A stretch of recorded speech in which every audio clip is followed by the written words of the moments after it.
Bueno, me confirma si se ve bien la presentación.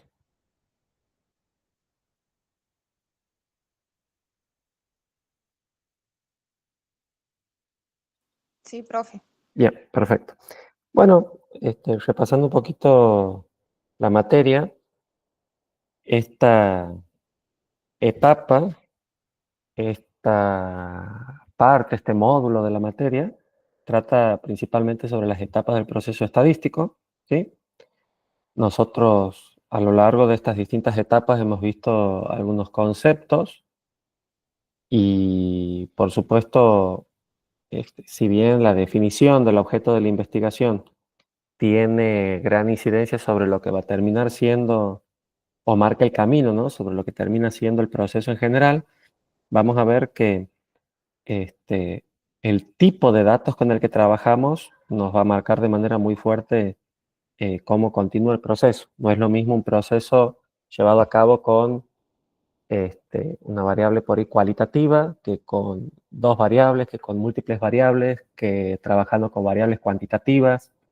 Si las mismas son discretas o continuas, también cambian. Entonces, bueno, un poco identificar eso es importante porque si en un ejercicio me dicen grafique convenientemente tal cuestión, tal aspecto, muchas veces no se va a indicar de manera tan clara que tiene que ser, por ejemplo, un gráfico de barras simples, un gráfico circular, un histograma, sino que, bueno, yo tengo que saber relacionar y decir, bueno, si me está pidiendo un análisis respecto al salario de los trabajadores, yo solito en mi cabeza tengo que decir, este, salario de los trabajadores, variable cuantitativa continua, eh, me conviene agruparlas en intervalos de clase y al agrupar en intervalos de clase, eh, significa que yo puedo desarrollar una tabla de frecuencias más completa y puedo hacer gráficos de histograma, ojiva, y puedo calcular medidas descriptivas, puedo calcular las medidas de posición, dispersión, forma. En definitiva, yo tengo que ir preparando mi cabeza para que, según el tipo de variable con el que esté trabajando, yo pueda desarrollar todas las etapas. Inclusive, la variable sola no me define, por ejemplo, el gráfico que voy a utilizar, porque ya hemos visto, esto lo vamos a ver más adelante, que ante, por ejemplo, una tabla de doble entrada o ante ciertas variables, yo tengo una variedad gráfica que según el aspecto que quiero destacar o donde quiero poner énfasis, voy a terminar utilizando ya sea barras agrupadas, barras apiladas, voy a utilizarlas en términos absolutos, en términos relativos. Bueno, en definitiva, un poco hacernos a la idea del proceso completo, o pasarlo de manera completa, para que, bueno, cuando se nos presente la necesidad de llevar a cabo este proceso, bueno, sepamos cómo continúa, ¿no? En realidad aquí en la etapa uno yo ya me tengo que imaginar cómo van a ser este, las, los distintos tipos de resúmenes que voy a obtener, con qué gráficos me voy a encontrar, qué medidas descriptivas voy a poder calcular, más o menos qué espero. Entonces, este, esto realmente es muy útil. A ver, vamos a la primera parte, ¿no? A la primera que tiene que ver con la definición del objeto. Nosotros habíamos visto a lo largo de la materia algunos conceptos como población, muestra, unidad de análisis. Para eso primero es importante distinguir cuando hablamos de estadística descriptiva y cuando de inferencial. Nosotros en esta primera parte de la materia nos vamos a circunscribir principalmente a la parte descriptiva, y en la misma, bueno, aparecen conceptos, ¿no? Como los siguientes. El concepto de población, que normalmente lo denotamos con la letra N, ¿sí? Es decir, nuestra población objetivo. También encontramos la N minúscula, que con esto representamos lo que es la muestra, ¿sí? Sería un subconjunto representativo de la población. Y cuando hablamos de unidad de análisis, es de dónde vamos a extraer cuál es esa persona o cuál es ese objeto, desde donde nosotros vamos a sacar bueno, los distintos datos que se nos presenten, ¿no? Todo así como un repaso muy rápido. La muestra, que tiene que ser representativa en calidad y en cantidad.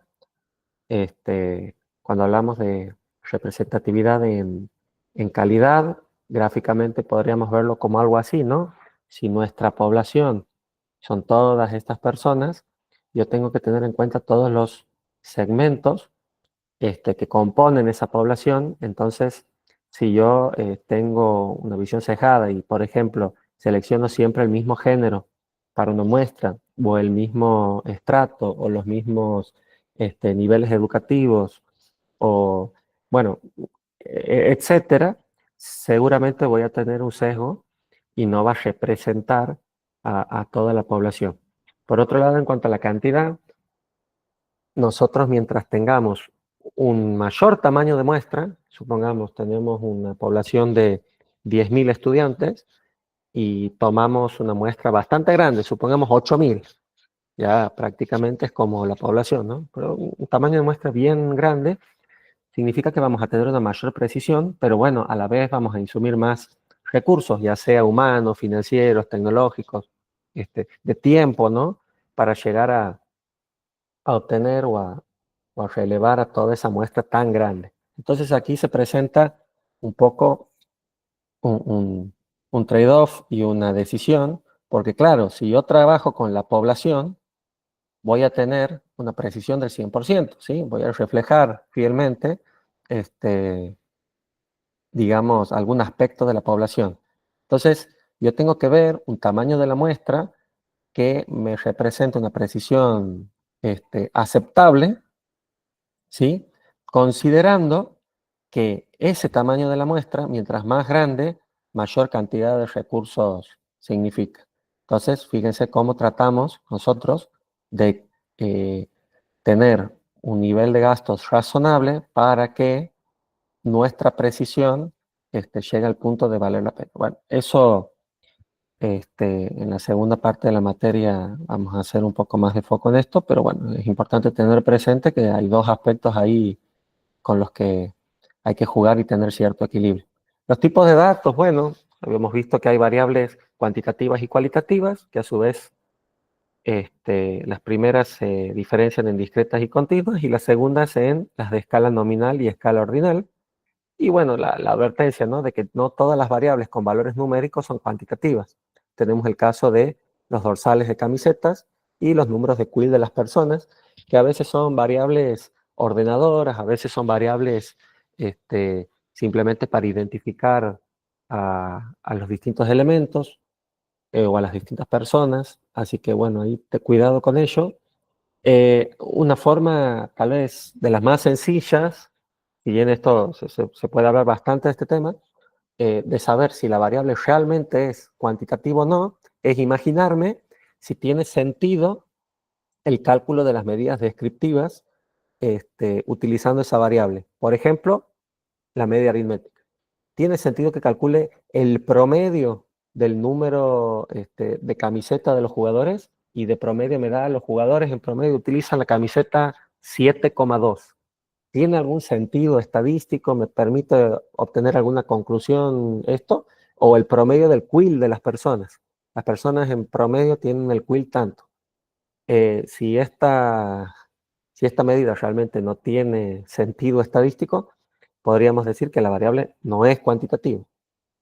Bueno, y después los distintos tipos de muestreo, que tiene que ver con de esa población, con qué método extraigo los elementos o las personas para conformar mi muestra. Y ahí se nos presentan muestreos de tipo probabilístico y no probabilístico. Por supuesto que los probabilísticos son aleatorios y traen las ventajas propias de los aleatorios, y los no probabilísticos realmente, bueno, si bien en muchos casos son de más rápida obtención o bueno, puede llegar a servirme en un caso muy particular, no es recomendable porque, bueno, esa falta de aleatoriedad no me permite realizar posteriormente inferencias. Bueno, cuando recolectamos los datos estadísticos, también repasar que existen fuentes primarias de datos, es decir, nosotros mismos, como investigadores, obtenemos a través de encuestas, observación o experimentos nuestros datos para, bueno, para luego ser reflejados, ¿no? En una tabla que debe ser organizada y luego, bueno, continuar con el proceso, ¿no?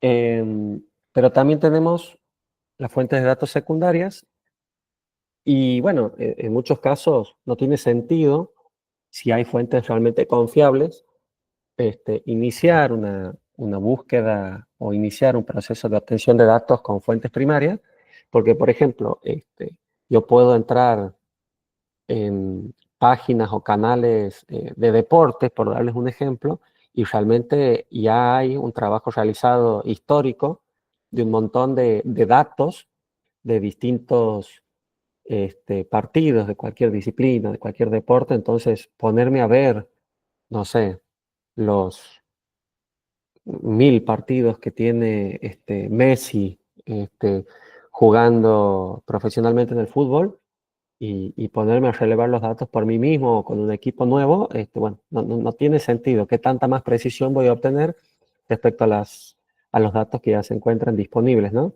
Y que de alguna manera se van chequeando constantemente. Y en el aspecto económico, bueno, una fuente gubernamental de golpe, este, nunca voy a tener la misma capacidad para relevar datos de este tipo y bueno, así tenemos un montón de ejemplos más.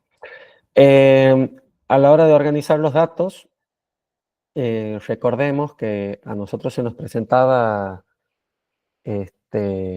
la posibilidad de que estos datos estén de manera no agrupada, no ordenada, es decir, por orden de aparición. Luego nosotros podíamos ordenarlos en un arreglo ordenado, es decir, ubicarlos desde el número más bajo hasta el número más alto, pero luego teníamos la necesidad, justamente para resumir esta información, de agruparlos en frecuencia simple o en intervalos de clase. Esto lo hemos visto en el último encuentro y hemos visto cómo típicamente las frecuencias simples las utilizábamos en datos de estadística tipo 2 y a los intervalos de clase en los de tipo 3. Eh, Así todo, esta clasificación o esta manera de agruparlos, la veíamos típicamente en las tablas de simple entrada, pero también tenemos que tener presente que existen las tablas de doble entrada y las de múltiple entrada. Y bueno, las de doble entrada también le podemos dar una clasificación, ¿no? De acuerdo al tipo de variables con el que se trabaja. Cuando trabajamos con dos variables cuantitativas se llama de correlación, con dos variables cualitativas son de asociación o contingencia, y una se tratan de una tabla de tipo mixta, ¿no?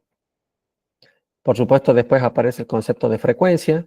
Cuando nosotros pasamos de datos no agrupados a datos agrupados, todo lo que sea agrupar nos deriva en frecuencias.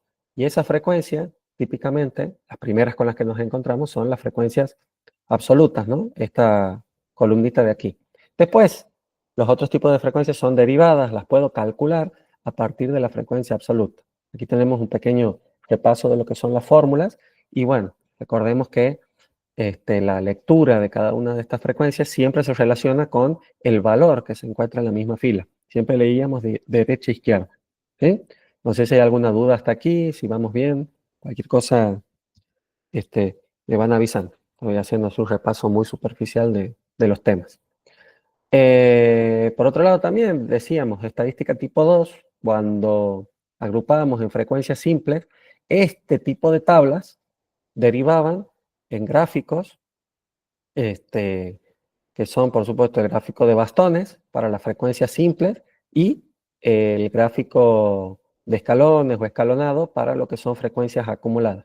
Por otro lado, bueno, aquí he tenido un pifie, pero recordemos que teníamos para las frecuencias, perdón, para las variables con las que trabajamos en estadística tipo 3, principalmente las variables cuantitativas continuas, trabajamos con intervalos de clase. Y ahí en los intervalos de clase es cuando en los valores representábamos intervalos justamente y no sé si se acuerdan que los límites inferiores iban con corchete y los superiores con paréntesis.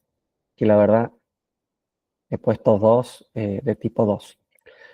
Pero bueno, les recuerdo que el gráfico típico era el de histogramas, que eran las barras pegadas, ¿sí? Mientras que aquí había un gráfico de ojiva, que era una línea continua que iba de 0 a 100%. Después, si quieren, lo vemos con otro ejemplo. Más representaciones gráficas. Bueno, aquí habíamos visto las variables cuantitativas, pero por otro lado, si queremos representar las cualitativas, tenemos los gráficos de barras simples y y el diagrama circular. Por ahí la diferencia es que el de barras simples me permite representar las magnitudes originales o las frecuencias absolutas, y el gráfico de frecuencias relativas sirve principalmente para ver proporciones o lo que son las frecuencias relativas o las porcentuales. Habíamos visto algunas variantes de gráficos de barras simples. Habíamos visto cómo cambiaban estos gráficos o cómo teníamos un mayor detalle cuando incorporábamos una segunda variable y se transformaban en gráficos para dos variables. Bueno, en la clase también habíamos visto cómo podíamos tener una variable principal u otra. Esta es la misma tabla, nada más que representamos aquí sistema operativo como variable principal y aquí en cambio representamos el año. Hemos visto lo que eran las barras apiladas con, este, eh, mostrando valores relativos, como todas tenían la misma altura y llegaban al 100%. Entonces, por ejemplo, aquí habíamos dado el ejemplo de que podíamos mostrar el tamaño del mercado de teléfonos inteligentes y su evolución a lo largo del tiempo, y aquí eso no se podía ver, pero sí podíamos ver de manera más clara cómo es la distribución o cómo es la participación de mercado de cada sistema operativo dentro de cada año. Las barras agrupadas, que tienen como variante que no van apilando, sino que muestra las distintas series una al lado de otra.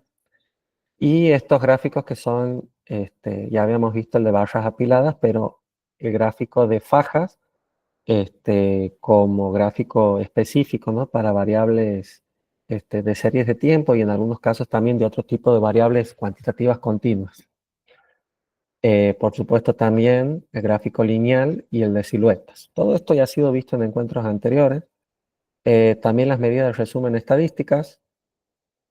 Y bueno, estas medidas descriptivas que nos ayudan a resumir información dentro de lo que es un conjunto de datos. Teníamos de posición, de dispersión y de forma, haciendo una subclasificación dentro de cada una. Las medidas de tendencia central que hemos visto típicamente son media, mediana y moda, ¿sí? Dentro de lo que es moda habíamos dicho que íbamos a trabajar fundamentalmente con variables unimodales, pero siempre teniendo presente que pueden existir variables, distribuciones bimodales, es decir, con dos modas, multimodales, e inclusive podemos encontrarnos con distribuciones uniformes en las que no hay una moda clara, no hay un valor que destaque por sobre el resto, ¿no? En realidad, normalmente, a ver, si queremos ser estrictos, la distribución uniforme, todas tienen exactamente la misma frecuencia, pero bueno, pueden presentarse casos así en donde más o menos se aproxime a una uniforme, ¿no? Entonces, dentro de las unimodales, habíamos dicho que podíamos hablar de la forma de la distribución dependiendo del grado de apuntalamiento que tiene. Entonces, hablamos de kurtosis. En las distribuciones platicúrticas no hay una gran concentración o no hay un gran contraste entre los valores más observados y los menos observados. En las leptocúrticas sí el contraste es bastante alto en la frecuencia observada, por ejemplo, en la moda con respecto a los menos observados, y en la distribución normal hay por ahí una distribución o una diferencia media o normal, digamos, entre los valores más observados y los menos observados. La distribución normal es una distribución muy utilizada, sobre todo en probabilidades. Muchos fenómenos y muchos fenómenos tanto naturales como sociales siguen esta distribución normal que tiene forma mesocúrtica y simétrica. El otro aspecto justamente de la forma de una distribución es la simetría, y la simetría es fundamentalmente, y esto se ve mucho más claro aquí en estas tres, por ejemplo, en la leptocúrtica, la simetría tiene que ver con si los valores más observados, los más repetidos, se encuentran en la parte más alta, en la media o en la más baja, ¿sí? Entonces, de esta combinación podemos encontrar 9 variantes, si se quiere, ¿no? Según su simetría y según su kurtosis. La moda se ve muy claramente en los gráficos de bastones, este, que son para estadística tipo 2, normalmente variables cuantitativas discretas. Em, Después, en las de tipo 3, cuando se trabaja con intervalos de clase, en muy pocas variables cuantitativas discretas, cuando el caso amerite, pero fundamentalmente en las variables cuantitativas continuas, pasa esto, ¿no? Que tenemos un intervalo o una clase de mayor frecuencia. Si queremos calcular puntualmente cuál es el valor más repetido, bueno, podemos calcular la moda, y la moda va a depender de la frecuencia de la clase anterior y la clase posterior. Fíjense aquí, como la clase posterior es un poco más alta que la anterior, la moda tiende a ir un poquito más hacia la derecha, o sea, del centro, de la marca de clase del intervalo modal, un poquito más hacia la derecha, porque justamente esta frecuencia es un poco más alta. Esto se ve clarito en la fórmula para calcular la moda. Ustedes tienen un borrador de, del cálculo de las distintas medidas descriptivas a mano,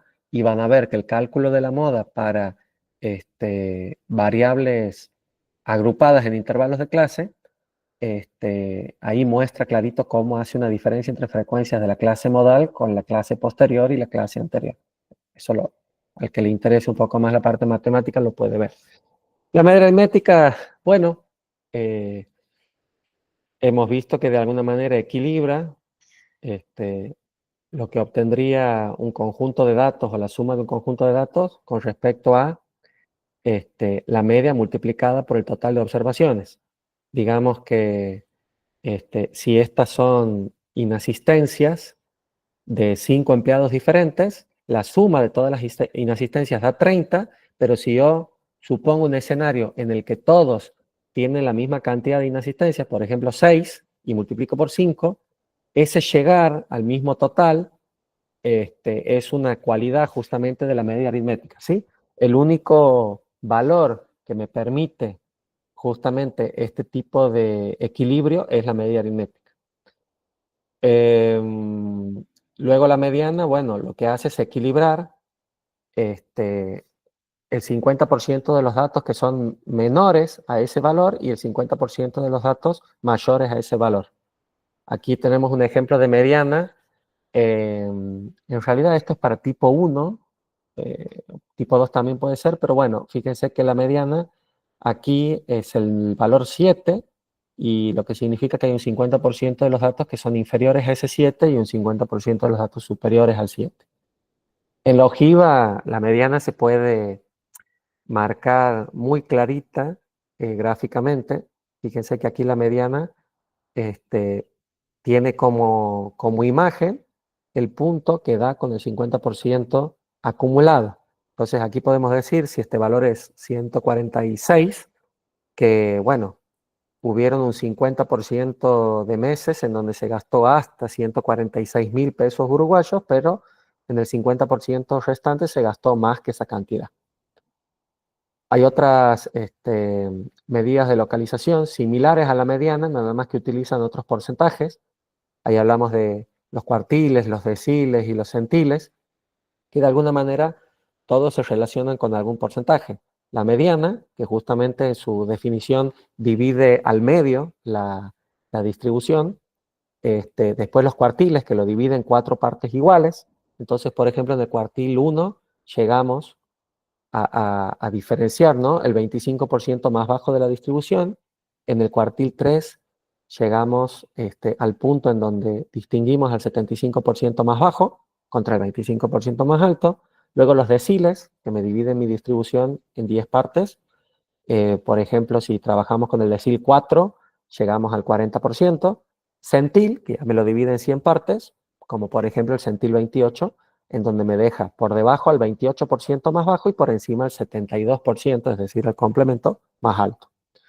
Todo eso se puede marcar aquí en la ojiva, ¿no? Fíjense, el cuartil 1 en el 25%, el cuartil 3 en el 75%, el decil 4 en el 40%, lo mismo que el centil 40, que es un equivalente al decil 4, fíjense que está exactamente en el mismo punto, porque ambos llegan al 40% de la distribución. Y bueno, también, por supuesto, hay otras medidas de tendencia central, como el rango medio y el eje medio. El rango medio no es más que el promedio simple entre el menor valor y el mayor valor. En este caso, el menor valor es 60 y el mayor valor es 180. 60 más 180 es 240. 240 dividido 2, 120. Justo aquí a mitad de camino. Y este rango medio me sirve para tener una primera impresión de cuál es la simetría, el tipo de simetría de la distribución. En este caso, habíamos calculado la media aritmética, la mediana y la moda a esta altura, es decir, son todos valores mayores al rango medio. Entonces yo ya voy entendiendo, sin conocer este gráfico entero, sino simplemente ubicando los valores, que si la concentración está aquí, significa que estamos ante una distribución asimétrica negativa, ¿sí? Si estos tres valores cayeran a la izquierda del rango medio, yo ya me voy imaginando el caso contrario, que la concentración está en el lado izquierdo y el sesgo o la colita, digamos, de la distribución está hacia la derecha y sería el caso contrario, es decir, una distribución asimétrica positiva. El rango medio también puede ser representado en la ojiva, porque bueno, todos los valores aquí se encuentran ordenados en el eje horizontal. El eje medio es una alternativa al rango medio, porque el rango medio, al ser un promedio entre el menor valor y el mayor valor, la aparición de un valor extremo, supongamos un mes en el que se haya gastado muy poco de limpieza, no sé, 20, o un mes en donde se haya gastado mucho, demasiado, por ejemplo, 300, me mueve el rango medio de manera muy sensible. Entonces, todos estos valores que son sensibles a la aparición de un dato extremo, hay que tomarlos con pinzas. Entonces aparecen algunas variantes, algunas alternativas, como por ejemplo el eje medio, que es el promedio entre los dos cuartiles, y justamente la aparición de un dato extremo no afecta al valor de los cuartiles, y esto, bueno, puede representar una ventaja en algunos tipos de análisis. Bueno, luego las medidas de dispersión son estas 5 que presentamos aquí. La más sencilla, el rango, que tiene que ver con la diferencia entre el mayor valor y el menor valor. En este caso, 180 menos 60 nos da 120, es decir, que en un rango de 120 miles de pesos uruguayos se encuentran todos los valores observados. Ahora, esta también, misma definición, ¿no? Tener cuidado porque ante la aparición de un valor extremo, el rango también cambia fácilmente su resultado. Después tenemos el rango intercuartílico, que es la diferencia entre el tercer cuartil y el primer cuartil, es decir, en qué rango de valores se encuentra el 50% central de la distribución. ¿Ven? Aquí está un poquito más claro. Aquí está todo el 100% de datos dentro del rango intercuartílico del 50 y nos deja hacia afuera el 25% superior y el 25% inferior. Aquí vemos que hay todavía una mayor concentración en el 25 superior que en el inferior, ¿sí? Aquí, bueno, además nosotros al ir al histograma habíamos visto que aquí las barritas eran bajitas y eso de alguna manera también me muestra esa baja concentración o esa alta dispersión de este sector bajo de los valores.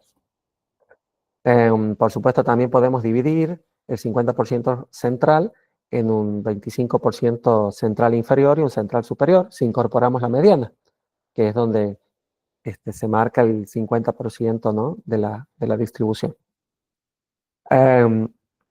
Aquí también, como habíamos distribuido en 4 partes iguales dentro de lo que es el gráfico de ojiva, lo podemos ver dentro del histograma. Y si sumamos las áreas, ¿sí? Esta área dorada es igual al área dorada esta, y a su vez es igual al área azul y al área celeste.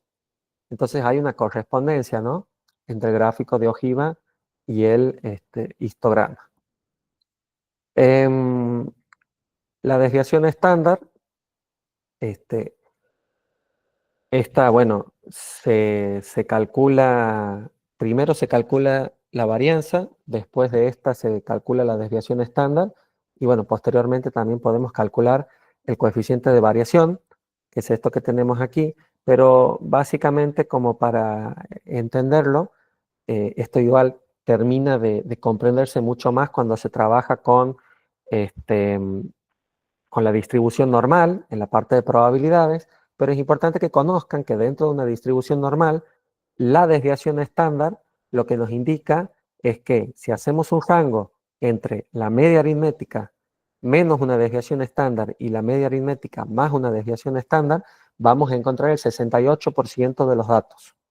Ahora, si extendemos ese rango a menos dos desviaciones y más dos desviaciones, llegamos al 95% y menos 3 y más 3 llegamos al 99%.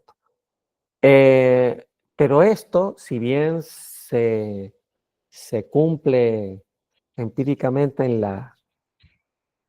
la distribución normal, nosotros este, podemos llegar a valores bastante aproximados, aunque trabajemos con alguna distribución asimétrica. Entonces lo que nos interesa es comprender que esa desviación estándar nos indica que si hacemos este rango, nosotros de momento vamos a centrarnos en esto, menos una desviación y más una desviación, es donde vamos a encontrar la mayoría de los datos. Fíjense que casi un 70%. Puede ser un poco más, un poco menos, porque recuerden que al no trabajar con una distribución normal, es decir, simétrica y mesocúrtica, sino que puede ser que estemos con otro tipo de distribución, puede ser que este porcentaje varíe un poquito, pero en términos generales podemos decir eso, ¿no? Que la mayoría de los datos o de los valores observados quedan dentro de este intervalo, que es lo que nosotros decimos aquí. Luego también nosotros habíamos visto que el coeficiente de variación era bastante útil porque representa el peso relativo que tiene la desviación estándar sobre el coeficiente de variación.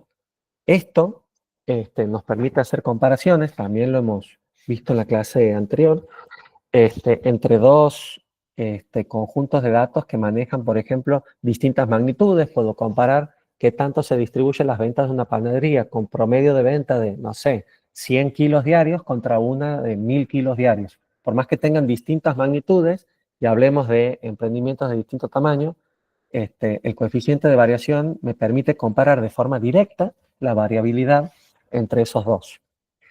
Bien, y bueno, medidas de forma ya lo hemos visto, aquí hay algunas alternativas, pero fundamentalmente, como les decía, era simetría y kurtosis que nos permite ir comprendiendo la forma que va a tener esa distribución. Es decir, a partir del cálculo de estas medidas, antes de graficar, yo ya puedo saber cuál de estas 9 formas tiene mi distribución, ¿sí? Y también, bueno, dentro de los distintos tipos de simetría, nosotros podemos ver cómo se van a distribuir las medidas de tendencia central. Normalmente en las distribuciones, no normalmente, en las distribuciones simétricas, las tres medidas coinciden, ¿sí? Y fíjense cómo aquí en el 50% central de los datos están bastante concentrados en el medio, mientras que esto cambia. Para los que no saben, esto de abajo es un gráfico de caja y bigotes o box plot y nos muestra cómo se distribuyen los 4 cuartos de la distribución, el 25% más bajo, el 50% central dentro de la caja y el otro 25% en el otro bigote. Por supuesto, en la asimétrica negativa tenemos la moda en el punto más alto, después sigue la mediana y como valor más bajo la media aritmética, mientras que se presenta el caso contrario en la asimétrica positiva. Este es un gráfico que típicamente se suele pedir para alguna de estas distribuciones que se grafique, por ejemplo, en un examen final, ¿sí? Entonces, comprender esto también es importante. Bueno, aquí vemos clarito que esto es una distribución asimétrica negativa y tendríamos que ver si es Platicúrtica no, porque se ve bastante concentración aquí a comparación de esto, pero tendríamos que ver si es mesocúrtica o leptocúrtica, y eso lo podemos calcular analíticamente al realizar el cálculo para obtener alguna de esas medidas, ¿no? Aquí están, bueno, también graficados los tres tipos de distribución según su kurtosis. Bien. Por favor, me dicen si tienen algún tipo de duda sobre lo que hemos visto recién. Ha sido un repaso bastante superficial, como les decía, pero si quieren hablar de algún aspecto en particular, de algún tema en particular, bueno, me van avisando, me van consultando.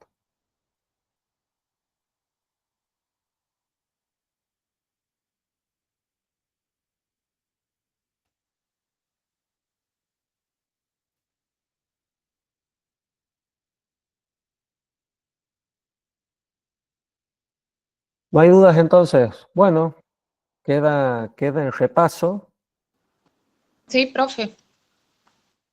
Estamos, bueno, cualquier cosita no dejen de practicar. Profe, Sí, para los títulos de las tablas, ¿cómo hay que hacerlos? ¿cómo hay que hacerlos? Recomendaciones sobre qué título ponerle o cómo hacerlo en Excel. No, no, sobre qué título ponerle. Bueno, a ver, generalmente el título tiene que reflejar claramente para a ver si comparto. Vamos con algún conjunto de datos. Se está compartiendo, ¿verdad?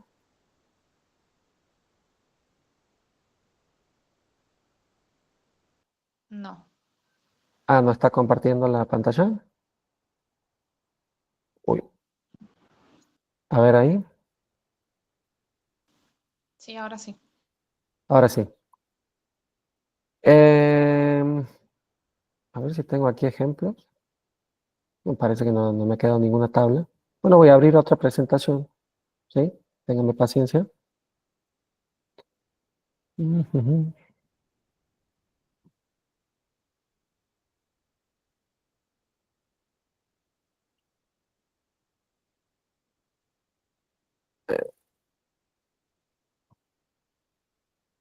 Bien,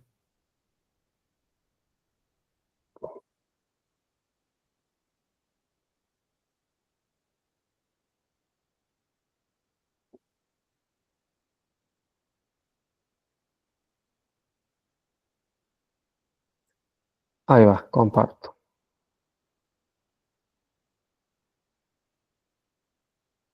Ahora, Sí. bien. Fíjense que, por ejemplo, aquí tenemos una tabla de doble entrada. Y aquí lo que estoy identificando es, primero,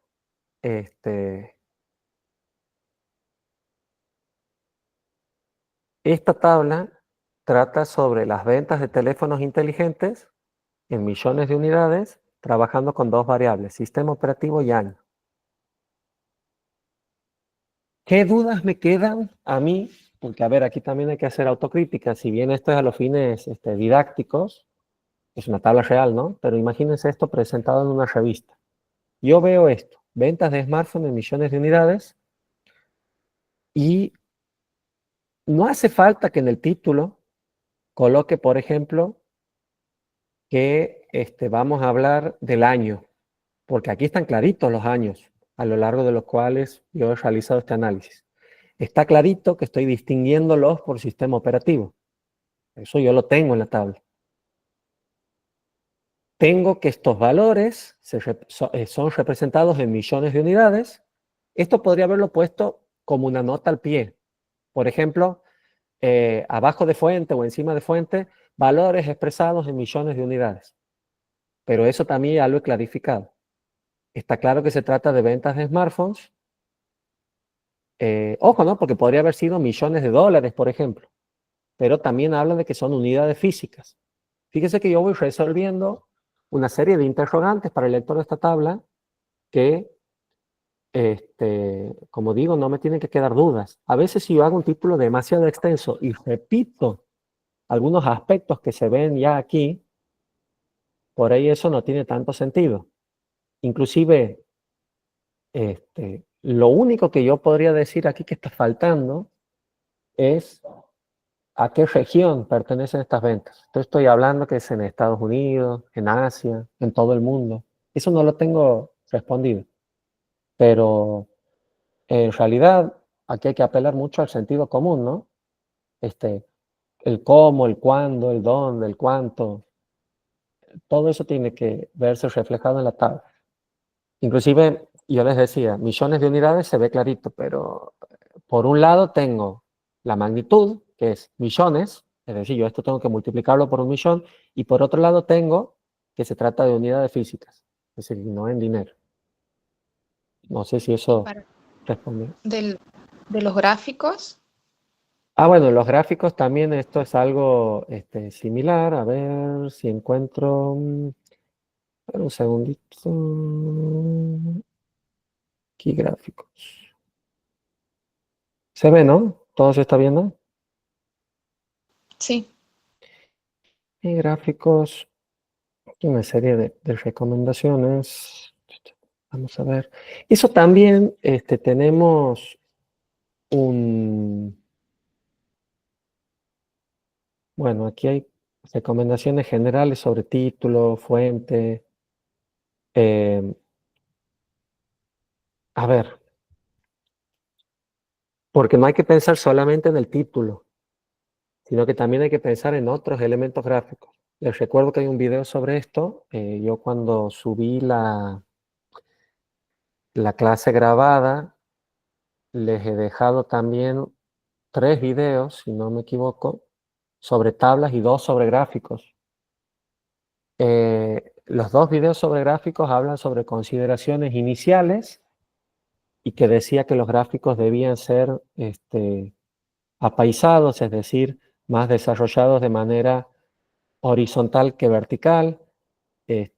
Hablaba, bueno, sobre una serie de aspectos, la verdad ahora no me estoy acordando, pero fíjense cómo vamos a trabajar sobre uno en particular.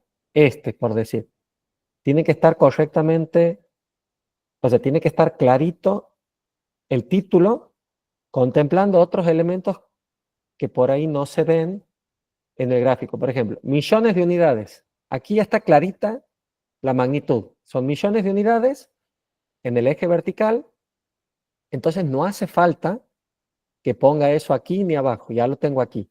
Aquí está el año, aquí está el año, entonces no hace falta que coloque el año en otra parte, o que se trata de los años 2009 a 2012, no lo veo. Aquí las referencias también tienen que estar, al tratarse de un gráfico de 2 variables, la principal está reflejada claramente en el eje horizontal, pero las referencias, o sea, el secundario no, entonces lo uso con referencias. Fíjese cómo hay sutilezas. Por ejemplo, estos 2 gráficos que en principio son el mismo, este titular dice evolución del mercado de smartphones y composición por año. Es decir, primero que nada yo veo la evolución. Veo de menor a mayor cómo ha evolucionado el tamaño en general del mercado. Pero también, y de forma secundaria o supletoria, puedo ver la composición. O sea, yo dentro de cada barra puedo ver la composición. En cambio aquí, fíjense, en este gráfico, yo no puedo hablar de evolución porque, o sí, podría hablar de evolución respecto a la composición, pero fundamentalmente veo composición por año. Dentro de cada año solo puedo ver la composición, no le voy a poner evolución a esto. Ahora, aquí yo sí le pongo evolución de la composición porque yo veo cómo estaba compuesto al principio y cómo ha ido evolucionando dinámicamente. Ya hemos visto que este es un gráfico que se ve como si fuera un video de manera dinámica, esa composición de la que estoy hablando. Entonces, se trata un poco de eso, preguntarme, cuando yo realizo el gráfico, primero cumplir con todos los elementos, título al eje horizontal, título al eje vertical, referencias de la variable secundaria, por supuesto el título de la horizontal es la variable primaria, y bueno, y es preguntarme eso, ¿no? ¿qué, qué me está faltando? Aquí no hablo de millones de unidades porque como es en porcentaje, me interesa composición. Entonces hablo de unidades vendidas. Sí me habla esto de participación de mercado de unidades y no de monto, porque son dos tipos de market share diferentes, ¿no? Uno trata de unidades, el otro de plata. Em, pero bueno, como les digo, esto más que nada es este, experiencia realizando gráficos, mostrando información. Uno a veces en la vida laboral le toca para informes de gestión o informes de ventas o de lo que sea, presentar gráficos y se va dando cuenta de que tal vez hay algún elemento que no está tan claro porque uno presenta el gráfico y tal vez le dicen, ¿y esto qué es? ¿Y esto qué significa? Y está bien, en algunos casos uno puede decir, bueno, lo has visto demasiado rápido, aquí en el título te estoy poniendo, o aquí en el eje está clarito que son millones de unidades, ah, perfecto, listo, listo, o puede ser que haya omitido algún dato que hace a la claridad del gráfico. Eh, Eso, como les digo, se da, bueno, también con la experiencia en el tiempo, pero yo puedo ir, este, de todos modos, haciendo esa gimnasia en clase y viendo, no sé si se dan cuenta que cada gráfico de este slide tiene un título diferente. Tiene un título diferente. Eso significa que no puedo repetir el título porque simplemente la tabla de origen es la misma. Porque cada gráfico al tener su falencia o cada gráfico al poder representar cosas en más o en menos o elementos en más o en menos, bueno, esa limitación se ve reflejada en el título. Incidencia de cada año del periodo tanto en las ventas de cada sistema operativo. Fíjense que es rebuscado el título que parece, pero en realidad es eso lo que estamos mostrando. ¿Cuánto incide cada año dentro del sistema operativo en las ventas que ha tenido en el periodo cuatrienal este? No me está mostrando otra cosa, no me está mostrando cómo evoluciona el mercado, no, me está mostrando eso. Dentro de cada sistema operativo, cómo cada año ha contribuido para que ese sistema operativo tenga un total de ventas cuatrienal.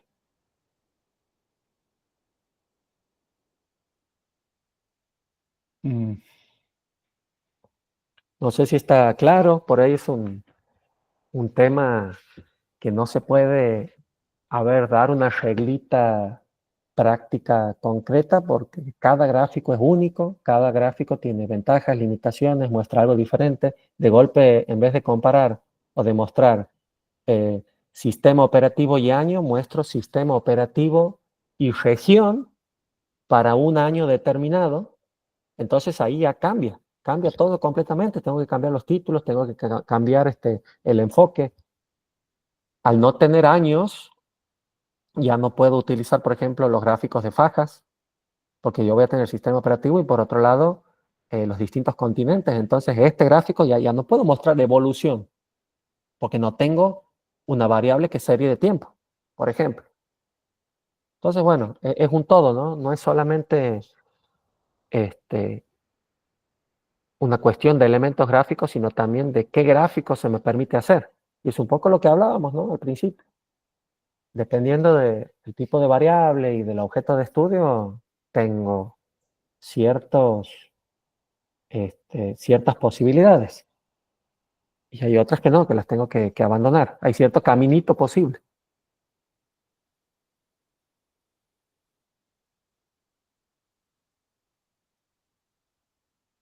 Bien, ¿se entienden más o menos? Sí, quedó claro. Perfecto. Bien. Bueno, perfecto. Cualquier cosa, entonces, nos estamos viendo en clase. Tengo entendido que ya el jueves nos toca ver análisis de regresión, que, bueno, es trabajar con dos variables cuantitativas al mismo tiempo. Ya vamos a ver un poquito más en profundidad de eso. pero estamos. Quedamos en contacto, ahí escribiéndonos en el grupo. Y está todo completo de la plataforma, ¿verdad? No hay ningún elemento que le falte, todo bien.